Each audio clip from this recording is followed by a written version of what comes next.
मेरे मन ने मेरा जीना हराम कर रखा है। सब कुछ जानते हुए भी मैं गंदी क्रिया, गंदे दृश्य देखना छोड़ नहीं पा रहा। मेरी जो दुर्गति हो रही है वो मैं ही जानता हूँ। मैं सारा दिन घर में पड़ा रहता हूँ। डिप्रेशन की 6-7 वर्ष से दवा चल रही है। मैं किसी भी कार्य योग्य नहीं रहा हूँ। नाथ मुझे बचा ले, मैं कोई भी कार्य। अगर मेरी बात मान जाओ तो सब ठीक हो जाएगा। तुम्हें कुछ नहीं छोड़ना। हमारी बात पकड़ो, पहले आराम से छोड़। देखो अब आज से निश्चिंत हो जाओ। हम जैसा कह रहे हैं हम बहुत सोच के कह रहे हैं। तुम पहले अपने दिमाग से हटा दो कि मुझे कुछ छोड़ना है, ठीक है?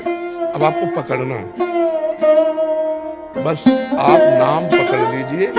जो हो रहा तुम उसकी चिंता मत कीजिए। प्रसन्न मुद्रा में रहिए, प्रसन्न रहिए और थोड़ा कुछ काम करिए। क्या काम करोगे? घर के काम है कुछ? नहीं, घर में परेशानी होती है? नहीं होती। क्या होता है? कैसे चलता है?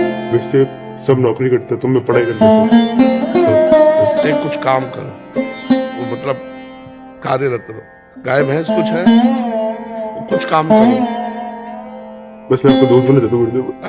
दोस्त बने देता हूँ आपको। हाँ, पहली बात तो यह कि तुम गलत हो, हटाओ दिमाग से। हम जो कह रहे हैं मानो इसे आज से दिमाग से हटा दो, क्योंकि ये सोच जो है ना ये आपको गिराती चली जाएगी। आज हम आपको कह रहे हैं, हम आपका हाथ पकड़ रहे हैं, आप निश्चिंत रहो। आप पहली बात छोड़ो कि आप गलत हैं, ठीक है? दूसरी, आप कभी गलत हो ही नहीं सकते। आप भगवान के अंश है। ये अंतःकरण गलत है, ये मन गलत हो गया है, तो इसको दंड भोगने दो। तुम चिंता मत करो। पहली बात तो तुम भगवान के अविनाशी अंश हो, चेतन, अमल, सहज, सुख राशि। अमल का मतलब होता है निर्विकार। तुम्हें कभी कोई विकार आ ही नहीं सकता। तुमने क्या किया? अपने आप को भूलकर शरीर और मन को अपना मान लिया। इसी से सारी गलतियां हो रही। और वो ज्ञान का विषय हम दोनों बिल्कुल साधारण बता रहे। पहली बात तो तुम सोचो मत कि हम विकारी हैं। जैसा सोचोगे वैसा बन जाओगे। देखो पहुंच गए ना डिप्रेशन में, और आज से उठना शुरू हो जाएगा। हमारी बात मान लो। पहली बात तो ये कि तुम जैसा हम कहें वैसा करो। दूसरी बात, हमारी सामर्थ्य तुम्हें उठाएगी। हमारी सामर्थ्य जानते हो? हाँ, आज से तुम देखना तुम्हारे हृदय में प्रसन्नता का एक रेखा खींचेगी और बढ़ती जाएगी, क्योंकि श्री जी ने भेजा है तुम्हें। अब तुम अपने जीवन को नष्ट करने की ये जो धारा है, इससे आप उबर जाओगे। राधा नाम जप करो, निरंतरता जहां पड़े हो, मन तुम्हारा सोच कर रहा है उसको सोचने दो। तुम बार बार राधा राधा राधा, जो गलती हो रही होने दो। तुम बिल्कुल निश्चिंत हो जाओ। एक दिन वो बल आएगा कि सब छूट जाएगा। बहुत जल्दी वो समय आएगा, क्योंकि आपका प्रयास और श्री जी का बल ये आपको उठाएगा। आप इससे उठो, बिल्कुल निश्चिंत रहो। तुम कोई भी गलती का टेंशन मत लो। पहले टेंशन मुक्त हो, फिर प्रसन्नता तुम्हारी गलती पर चढ़ बैठेगी और गलती कभी नहीं होने लगेगी। धीरे धीरे ठीक हो जाओगे। एक गलती पर केवल असर करो, अपने दिमाग में लाओ कि तुम्हें ब्रह्मचर्य नहीं खंडित करना भी। अगर वो रहेगा तो दिमागी स्तर हम तुम्हारा सुधार पाएंगे। गुरुदेव मैं हमेशा दिन गिनते रहता हूँ, मतलब बस आज नहीं किया, कल नहीं किया, पता नहीं मैं पता नहीं मैं इसलिए छोड़ो, बस एक चीज केवल करना, हस्त क्रिया मत करना। बस एक चीज पकड़ लो, तुम हस्त क्रिया मत करना।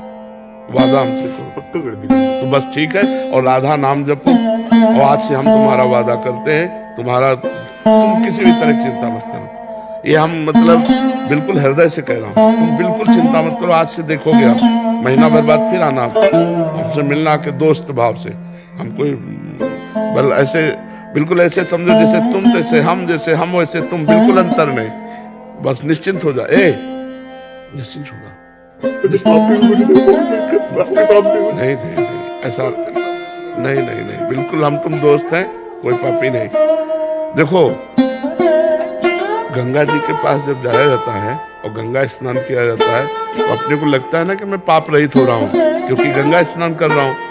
तो गंगा जी ने भगीरथ से पूछा कि जब बहुत से पापी हमारा स्पर्श करेंगे तो मैं मलिन हो जाऊंगी, तो मेरे पाप कैसे नष्ट होंगे? तो उन्होंने कहा साधवा समदर्शिना, जो प्रशांत मन साधु भगवान के चिंतन में लगे, वो जब चरण रखेंगे तो गंगा निष्पाप हो जाएंगे। और तुम धाम में बैठे हो और साधु संग कह रहे हो, अब पापी नहीं हो। यदि पापी होते तो मेरे सामने ना आते। जो पे दुष्ट हृदय सोई होई, मोरे सन्मुख आव की सुनी। पापवंत कर सहज स्वभाव भजन मोर। अभी तुम्हारे ऊपर भगवान की विशेष कृपा है। तुम आज से डिप्रेशन रहित मान लो। अब मत मानना कि तुम डिप्रेशन में हो। तुमसे जो गलती हो उसको होने दो, बस रोक लो, हस्त क्रिया मत करना। हस्त क्रिया मतलब समझ गए ना, हस्त मैथुन मत करना, और नाम जप करो। और जो हो रहा है तुम बिल्कुल ऐसे समझो कि बाबा ने पूरा ठेका ले लिया, अब हमको कोई चिंता नहीं। आज से तुम देखना आपका परिवर्तन होगा। और पर कोई काम करो, 2-4 घंटे का काम करो, कोई भी काम करो, कोई ना कोई काम ढूंढो, जैसा मन आवे, पर आप काम करो। आप घर में पड़े नहीं रहोगे। कहीं ऑफिस आदि में भी कर सकते हैं? कहीं भी काम करो, बैठे मत रहो, मन को समय मत दो। ये बहुत बहुत दुष्ट है। या मतलब नए नए बच्चे ऐसे गलत आचरणों में फंसते जाते हैं। इसका कारण होता है बच्चा ब्रह्मचर्यहीनता, गलत आचरण, तो उससे मन पाप में होता जाता है और वही दंड देता है। और अगर हम देखो भजन करें, भगवान के कहे के अनुसार चले, तो यही मन प्रसन्न हो जाता है, यही मन आनंद देता है। ये इतना बच्चा गलत है मन की, अगर ज्यादा गलती में आ जाए तो तुमको सिखाने लगेगा कि ये सिखाने लगे, कब तक झेलोगे? यही मन सिखाता है। इसी दुष्ट मन को ठीक करने के लिए अध्यात्म है। जब ये ठीक हो जाता है तो बच्चा चाहे जितना कष्ट हो आनंद बना रहता है, एकदम आनंद। हमारी तुम्हारी दोस्ती पक्की, और आज से तुम बिल्कुल आनंदित रहो, ठीक है? अब अगली बार जब आना ना, तो आप बताना कि आपका मन कैसा है, ठीक है? हमारे पास इंजेक्शन है, तुम जाओ, ये ठीक हो जाएगा। हाँ, समस्त सृष्टि का मन श्री कृष्ण है, और श्री कृष्ण का मन किशोरी जी है, और किशोरी जी की शरण में हम है। चिंता मत कर। राधा राधा रटते रहना, ठीक है? आप इसको एक श्री जी का प्रसादी चुनरी ला, इसको जो प्रसादी हो, बरसाने की श्री जी की चुनरी का प्रसादी। मस्त रहे यार, हमारी जिंदगी ही जगत के लिए मस्त रहे। I love you Gurudev, I love you. अब ये तो हम नहीं बोल सकते। इसको अपने सिराने रख लेना बच्चा, ना सिराने का मतलब समझते हो? सिराने का मतलब होता है जैसे तकिया रखी होती है, ऐसे रखना। ये सिर है ना, तो सिराने ऐसे रखना, ठीक है?